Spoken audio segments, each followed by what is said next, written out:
Hello student, welcome back to my channel বংবালানেট। বংবালানেটে তোমাদের ক্লাস 11-এর ফার্স্ট সেমিস্টারের জন্য যে নিউট্রিশনের সিরিজ চলছে, সেই সিরিজেরই আজকে লাস্ট ভিডিও। এরপরে তোমাদের একটা ওভারঅল সাজেশনের ভিডিও দেবো। এই সিরিজগুলোতে প্রত্যেকটা অধ্যায় থেকে দুটো করে ভিডিও দিয়েছিলাম। তোমাদের যে লাস্ট চ্যাপ্টার অর্থাৎ পুষ্টিতে স্নেহ পদার্থ ও তেল, ওই চ্যাপ্টারের এর আগের দিন একটা ভিডিও দিয়েছিলাম, আর আজকে আরেকটা ভিডিও দিচ্ছি। এই সিরিজের সমস্ত ভিডিওগুলো যদি তোমরা দেখতে চাও, তোমাদের জন্য এই ভিডিও ডেসক্রিপশন বক্সে সমস্ত লিঙ্ক দেওয়া থাকবে। এছাড়াও তোমাদের জন্য ক্লাস 11 নিউট্রিশন ফার্স্ট সেমিস্টার বলে প্লেলিস্ট করা রয়েছে, ওখান থেকেও দেখতে পারো। তাছাড়া কমিউনিটি পোস্টেও তোমাদের জন্য সমস্ত ভিডিওর লিঙ্ক আমি দিয়ে দিই, সেখান থেকেও দেখতে পারো। তোমরা অনেকেই প্রথম থেকে নিউট্রিশন সাবজেক্টটা নিয়ে খুব একটা সিরিয়াস থাকো না। পরীক্ষার সময়ে তোমরা সাজেস্টিভ টাইপের কোশ্চেন চাও, তো সেই যারা এরকম ধরনের চাও তাদের জন্য এই সিরিজগুলো আমি বলবো যে খুবই উপকৃত হবে তোমরা এই সিরিজগুলো দেখে গেলে। কারণ তোমাদের পুরো ফার্স্ট সেমিস্টারের পুরো সিলেবাস কভার করা রয়েছে। প্রত্যেকটা চ্যাপ্টার থেকে প্রায় 70খানা করে কোশ্চেন তোমাদেরকে আমি প্র্যাকটিস করিয়েছি, খুব ইম্পর্টেন্ট যে কোশ্চেনগুলো। সেই জন্য তোমাদেরকে বলবো তোমরা যারা ভিডিওগুলো দেখোনি, সমস্ত ভিডিওগুলো দেখে নিতে পারো। আর ভালো লাগলে অবশ্যই লাইক করো, কমেন্ট করো এবং বন্ধুদের সাথে শেয়ার করতে ভুলে যেও না। চ্যানেলটাকে সাবস্ক্রাইব করে পাশে থাকো, তোমাদের জন্য এরকম আরো অনেক নতুন নতুন ভিডিও আমি নিয়ে আসবো। দেখো তাহলে দেরি না করে আজকের ক্লাসটা স্টার্ট করছি। প্রথম কোয়েশ্চেন কি রয়েছে? প্রথম প্রশ্ন রয়েছে, একটি অত্যাবশ্যকীয় ফ্যাটি অ্যাসিড হলো লিনোলেইক অ্যাসিড, লিনোলেনিক অ্যাসিড, ক ও খ উভয়, পামিটিক অ্যাসিড। এখানে সবগুলো হয়ে যাবে অপশন গ হয়ে যাবে সঠিক আনসার, ক ও খ উভয়। অর্থাৎ লিনোলেইক অ্যাসিড, লিনোলেনিক অ্যাসিড এই দুটোই অত্যাবশ্যকীয় ফ্যাটি অ্যাসিড। অত্যাবশ্যকীয় বা অপরিহার্য ফ্যাটি অ্যাসিড কাদেরকে বলা হয়? যে সমস্ত ফ্যাটি অ্যাসিড আমাদের দেহের জন্য খুবই প্রয়োজন কিন্তু দেহে সংশ্লেষিত হয় না, খাদ্যের মাধ্যমে বাইরে থেকে গ্রহণ করতে হয়, তাদেরকে বলা হয় অত্যাবশ্যকীয় ফ্যাটি অ্যাসিড। অত্যাবশ্যকীয় ফ্যাটি অ্যাসিডের সংখ্যা 3টে, তার মধ্যে এখানে দুটো দেওয়া হয়েছে লিনোলেইক অ্যাসিড, লিনোলেনিক অ্যাসিড, আরেকটা হলো অ্যারাকিডোনিক অ্যাসিড। এগুলো মনে রাখবে, এখান থেকে কোশ্চেন আসে। তো এরপরে রয়েছে দেখো, লিনোলেইক অ্যাসিডের সর্বোৎকৃষ্ট উৎস কি? সূর্যমুখী তেল, সয়াবিন তেল, সরষের তেল, নারকেল তেল। এখানে যে সঠিক অপশন হয়ে যাবে সয়াবিন তেল লিনোলেইক অ্যাসিডের সর্বোৎকৃষ্ট উৎস। এই লিনোলেইক অ্যাসিড হলো এক প্রকারের ওমেগা 6 ফ্যাটি অ্যাসিড। এই linoleic acid omega 6 fatty acid, এগুলো মনে রাখবে।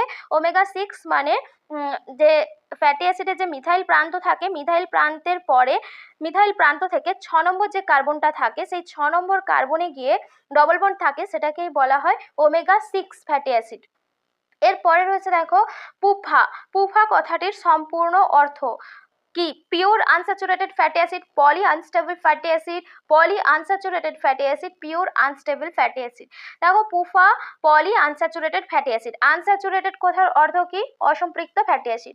অসম্পৃক্ত ফ্যাটি অ্যাসিড কাদেরকে বলা হয়? যে সমস্ত ফ্যাটি অ্যাসিডে কার্বনের সঙ্গে কার্বনের দ্বিবন্ধনী দেখা যায় তাদেরকে বলা হয় আনস্যাচুরেটেড ফ্যাটি অ্যাসিড। যদি একটা থাকে তাদেরকে বলা হয় মনো আনস্যাচুরেটেড। এরকম যদি পুরো কার্বোহাইড্রেট চেনের মধ্যে একটা এরকম দ্বিবন্ধনী থাকলে সেটাকে বলা হয় মনো আনস্যাচুরেটেড ফ্যাটি অ্যাসিড। আর যদি একের অধিক, মানে 2 বা ততোধিক যদি এরকম ডবল বন্ড দেখা যায় কার্বন কার্বনের মধ্যে, তখন সেটাকে বলা হয় পলি আনস্যাচুরেটেড ফ্যাটি অ্যাসিড বা পুফা। তো এরপরে রয়েছে দেখো, সম্পৃক্ত ফ্যাটি অ্যাসিডের কার্বন পরমাণুগুলি সাধারণত কিরকম বন্ধন দ্বারা যুক্ত হয়? একযোজি, দ্বিযোজি, ত্রিযোজি, হাইড্রোজেন বন্ধন। সম্পৃক্ত ফ্যাটি অ্যাসিডের যে কার্বন পরমাণুগুলো তারা কিন্তু একযোজি বন্ধনী দিয়ে যুক্ত হয়। অপশন ক হয়ে যাবে সঠিক আনসার। এরপরে রয়েছে দেখো প্রোস্টাগ্ল্যান্ডিন। এটা সংশ্লেষিত হয় যে ফ্যাটি অ্যাসিড দ্বারা? Alpha 3, beta 3, omega 3, gamma 3। এটা হয়ে যাবে অপশন গয়েরটা ওমেগা 3। এরপরে রয়েছে কোলেস্টেরলের রাসায়নিক নাম কি? কোলেস্টেরলের রাসায়নিক নাম খুবই গুরুত্বপূর্ণ একটা প্রশ্ন। এখানে অপশনগুলো দেখো কি রয়েছে: 3 hydroxy 4,6 cholestene, 2 hydroxy 4,6 cholestene, 1,6 dihydroxy cholestene, 2,4 dihydroxy acetone phosphate. এখানে যে সঠিক অপশন হয়ে যাবে অপশন কয়েরটা হবে 3 হাইড্রক্সি 4,6 কোলেস্টিন, কোলেস্টেরলের রাসায়নিক নাম। এরপরে রয়েছে কোলেস্টেরলের রাসায়নিক সংকেত। এটাও কিন্তু খুব গুরুত্বপূর্ণ। কোলেস্টেরল এক প্রকারের স্টেরল। তো এই কোলেস্টেরলের রাসায়নিক সংকেত কোনটা? দেখো এখানে অপশনগুলো দেওয়া রয়েছে: C20H45OH, C27H45OH, C6H5OH, C10H5OH। এখানে যে সঠিক অপশন হয়ে যাবে C27H45OH। অপশন খয়েরটা হয়ে যাবে সঠিক আনসার। এরপরে রয়েছে বিবৃতি আর কারণ দিয়ে একটা কোশ্চেন রয়েছে। দেখো বিবৃতি দিয়েছে এলডিএল। এলডিএল এর ফুল ফর্ম কি? লো ডেনসিটি লাইপোপ্রোটিন। লো ডেনসিটি মানে কম ঘনত্বের যে লাইপোপ্রোটিন গুলো হয় তাদেরকে বলা হয় লো ডেনসিটি লাইপোপ্রোটিন। এই লো ডেনসিটি লাইপোপ্রোটিনকে ব্যাড কোলেস্টেরল বলা হয়। আর কারণে দেওয়া রয়েছে এলডিএল ধমনী গাত্রে জমা হয় এবং ধমনী গাত্র সরু হয়ে যায়, ফলে রক্ত তঞ্চনের সম্ভাবনা থাকে। এখানে দেখো যে অপশনগুলো দিয়েছে তার মধ্যে বিবৃতি ও কারণ উভয় সঠিক, কিন্তু কারণটি বিবৃতির সঠিক ব্যাখ্যা নয়। বিবৃতি ও কারণ উভয় সঠিক, কিন্তু কারণটি বিবৃতির সঠিক ব্যাখ্যা। বিবৃতি সঠিক কিন্তু কারণটি ভুল। অপশন ঘয়ে দিয়েছে বিবৃতি ভুল কিন্তু কারণটি সঠিক। এখানে দেখো এলডিএল কে ব্যাড কোলেস্টেরলই বলা হয়, আর এলডিএল ধমনী গাত্রে জমা হয়, ফলে ধমনী গাত্র সরু হয়ে যায়। রক্তের যে এরকম ধমনী থাকে, ধমনী গাত্রে এইভাবে কোলেস্ট্রল জমা হয়ে যায়, ফলে রক্ত চাপ বেড়ে যায় এবং রক্ত তঞ্চন হওয়ার সম্ভাবনা থাকে। এই রোগটাকে অ্যাথেরোস্ক্লেরোসিস বলা হয়, আর এলডিএল এর জন্যই এটা হয়। তো সেই জন্য এখানে অপশন যেটা সঠিক হয়ে যাবে, বিবৃতিটাও সঠিক, কারণটাও সঠিক এবং কারণটা বিবৃতির সঠিক ব্যাখ্যাও। অপশন খ হয়ে যাবে সঠিক আনসার। এরপরে রয়েছে দেখো 9-এর একটা প্রশ্ন দেওয়া রয়েছে, ক্রমপর্যায় দেওয়া রয়েছে, লিনোলেইক অ্যাসিডের হাইড্রোজেনেশন বিক্রিয়ার সম্পর্কিত সঠিক ক্রমটি উল্লেখ করো, শনাক্ত করো। লিনোলেইক অ্যাসিড সেখান থেকে স্টিয়ারিক অ্যাসিড হয়, সেখান থেকে ওলেইক অ্যাসিড হয়। লিনোলেইক অ্যাসিড সেখান থেকে পামিটিক অ্যাসিড হয়, সেখান থেকে অ্যাসিটিক অ্যাসিড হয়। তারপরে দেওয়া রয়েছে লিনোলেইক অ্যাসিড সেখান থেকে ওলেইক অ্যাসিড হয়, সেখান থেকে স্টিয়ারিক অ্যাসিড হয়। লিনোলেইক অ্যাসিড সেখান থেকে লিনোলেনিক অ্যাসিড, সেখান থেকে অ্যাসিটিক অ্যাসিড হয়। এখানে যে সঠিক অপশনটি হয়ে যাবে হাইড্রোজেনেশন পদ্ধতিতে, প্রথমে লিনোলেইক অ্যাসিডের মধ্যে হাইড্রোজেনেশন পদ্ধতিতে ওলেইক অ্যাসিড উৎপন্ন হয়, তারপরে স্টিয়ারিক অ্যাসিড উৎপন্ন হয়। অপশন সি এরটা হয়ে যাবে সঠিক আনসার। এরপরে রয়েছে দেখো পরের প্রশ্নটা কি রয়েছে, ইপিএ। ইপিএ এর পুরো নাম কি? Essential pentanoic acid, eicosa pentanoic acid energy production assay. কোনোটাই নয়। এখানে যে সঠিক অপশন হয়ে যাবে অপশন খয়টা, আইকোসা পেন্টানোইক অ্যাসিড বলা হয়। এই আইকোসা পেন্টানোইক অ্যাসিড একটা এটা কিন্তু ওমেগা 3 ফ্যাটি অ্যাসিড, অর্থাৎ এর মিথাইল প্রান্ত থেকে 3 নম্বর যে কার্বন রয়েছে এই পজিশনে ডবল বন্ড থাকে, তো সেই জন্য এটাকে বলা হয় কি ওমেগা 3 ফ্যাটি অ্যাসিড। এরপরে রয়েছে দেখো ভিএলডিএল এর পুরো নাম কি? Very low density lipoprotein, very low demand lipoprotein, very large density lipoprotein, very large demand lipoprotein. এখানে যে সঠিক অপশন হয়ে যাবে very low density lipoprotein. Option কয়টা হয়ে যাবে সঠিক আনসার। এরপরে রয়েছে দেখো খুব গুরুত্বপূর্ণ একটা প্রশ্ন রয়েছে, ডব্লিউএইচও এবং এফএও এর পুষ্টিবিদদের মতে আমাদের মোট শক্তির কত শতাংশ ফ্যাট থেকে আসা উচিত? এখানে অপশনগুলো দেওয়া রয়েছে দেখো 20 থেকে 25%, 15 থেকে 25%, 13 থেকে 35%, 50%। এখানে যে সঠিক অপশন হয়ে যাবে অপশন কয়টা, 20 থেকে 25%। এরপরে আরেকটা বিবৃতি কারণে কোশ্চেন দেওয়া রয়েছে দেখো, ওলিক অ্যাসিড হলো একটি মুফা অর্থাৎ মনো আনস্যাচুরেটেড ফ্যাটি অ্যাসিড, অর্থাৎ যেখানে একটাই কার্বনের মধ্যে দ্বিবন্ধনী দেখা যায়। আর একটা কারণ দিয়েছে ওলিক অ্যাসিডে একটি মাত্র দ্বিযোজী বন্ধন থাকে।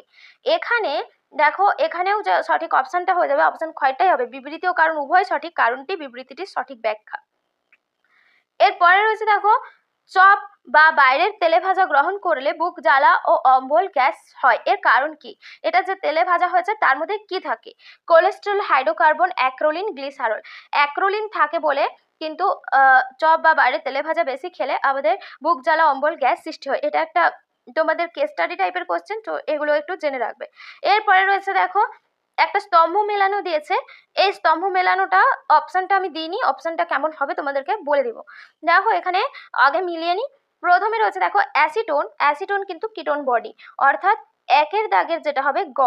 এরপরে ডিএইচে হবে ওমেগা 3 ফ্যাটি অ্যাসিড, আর মোম হয়ে যাবে সরল ফ্যাট, আর যেটা হাইড্রোকার্বন হবে লব্ধ ফ্যাট। তাহলে এখানে যে অপশনে দেখবে একের গ, দুয়ের ক, আর 3-এর থাকবে ঘ, আর 4-এর থাকবে খ। এই অপশনটা যে অপশনে থাকবে সেটা হয়ে যাবে যত নম্বর অপশনে ক খ গ ঘ যেই অপশনে থাকবে সেটা হয়ে যাবে সঠিক অপশন। এরপরে রয়েছে দেখো বিবৃতি এর কারণে আরো একটা কোশ্চেন দেওয়া রয়েছে, উচ্চ রক্তচাপযুক্ত ব্যক্তিদের ও হৃদরোগীদের ঘি, মাখন, মাছের তেল খাওয়া উচিত নয়। কারণ দেওয়া রয়েছে প্রাণীজ ফ্যাট রক্তে কোলেস্ট্রলের মাত্রা বৃদ্ধি করে। তো ঘি, মাখন, মাছের তেল এই সবগুলো কিন্তু প্রাণীজ ফ্যাট, তো এগুলো কি রক্তে কোলেস্ট্রলের মাত্রা বৃদ্ধি করে? এখানে কিন্তু দুটোই ঠিক রয়েছে, সেই জন্য হবে বিবৃতি ও কারণ উভয় সঠিক এবং কারণটি কিন্তু বিবৃতিটা সঠিক ব্যাখ্যা। এরপরে রয়েছে দেখো একটা এর মতো দেওয়া রয়েছে, তোমাদের এখানে এ বি শনাক্ত করতে হবে। দিয়েছে এ যৌগের সঙ্গে NaOH এর মিশ্রণকে ফোটালে সাবান তৈরি হয় এবং বি যৌগ উৎপন্ন হয়। তাহলে এ ও বি যথাক্রমে কি? ফ্যাট ও গ্লিসারল, শর্করা ও গ্লিসারল, প্রোটিন ও অ্যামাইনো অ্যাসিড, প্রোটিন ও ফ্যাট। এখানে এ ও বি হয়ে যাবে ফ্যাটোগ্লিসারল, অর্থাৎ ফ্যাটের সঙ্গে NaOH দিয়ে সেটাকে ফোটালে সেখানে সাবান উৎপন্ন হয় এবং গ্লিসারল উৎপন্ন হয়।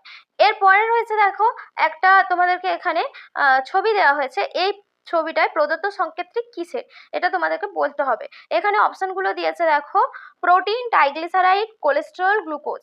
দেখো এখানে যে ছবিটা দেওয়া রয়েছে এই ছবিটা একটা কোলেস্টেরলের ছবি, তো সেই জন্য এটা হয়ে যাবে অপশন গয়েরটা হয়ে যাবে সঠিক আনসার কোলেস্টেরল।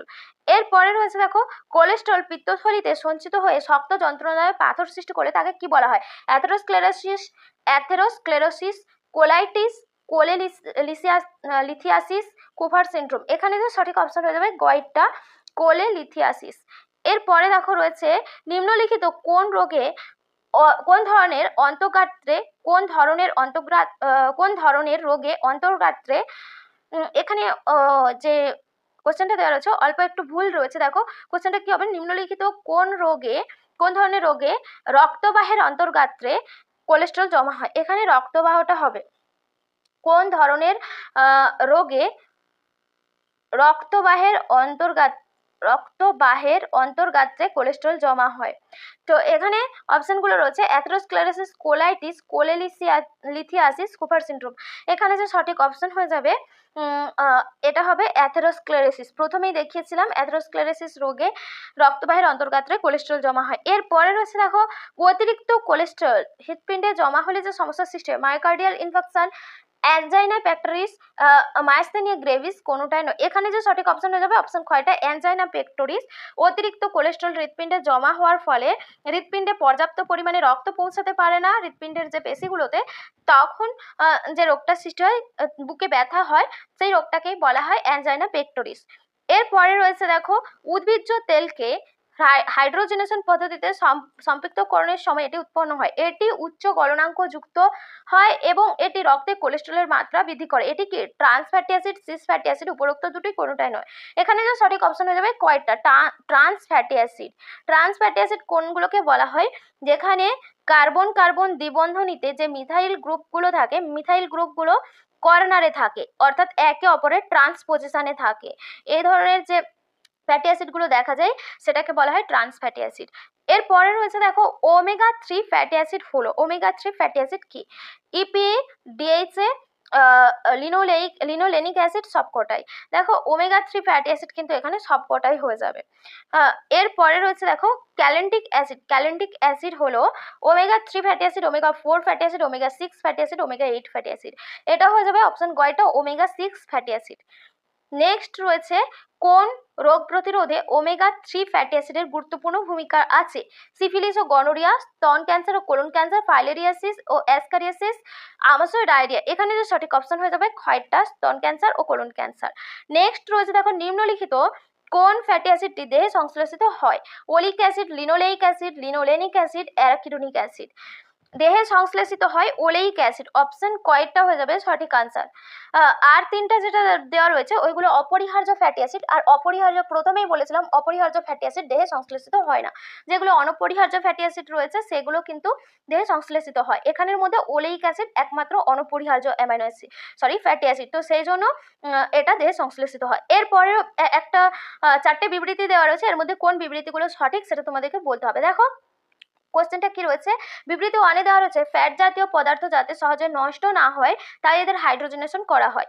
বিবৃতি 2-তে দেওয়া রয়েছে হাইড্রোজেনেশন পদ্ধতির মাধ্যমে ফ্যাট জাতীয় পদার্থের সম্পৃক্ততা বাড়ানো হয়।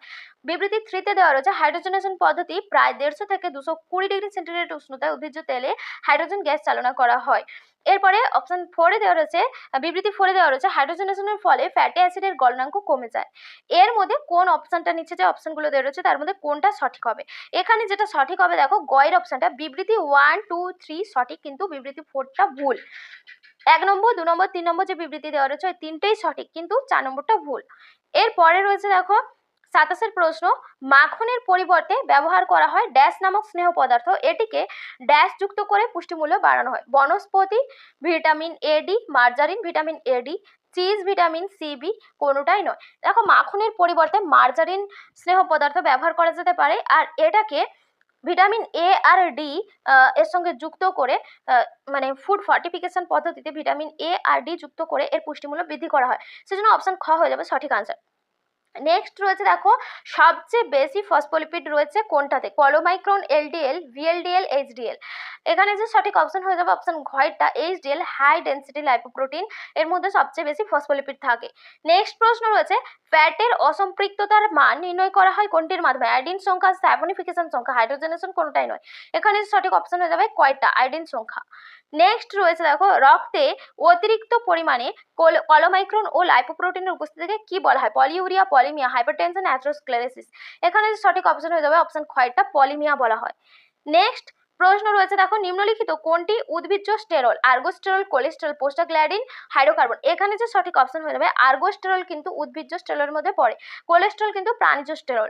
এরপরে রয়েছে একজন বালক প্রাতরাশে 15 গ্রাম ফ্যাট সমৃদ্ধ খাদ্য গ্রহণ করেছে, বালকটি ফ্যাট থেকে মোট কত তাপশক্তি পেয়েছে, 9.3 kilo calorie, 139.5 kilo calorie, 13.95 kilo calorie, 9.1 kilo calorie.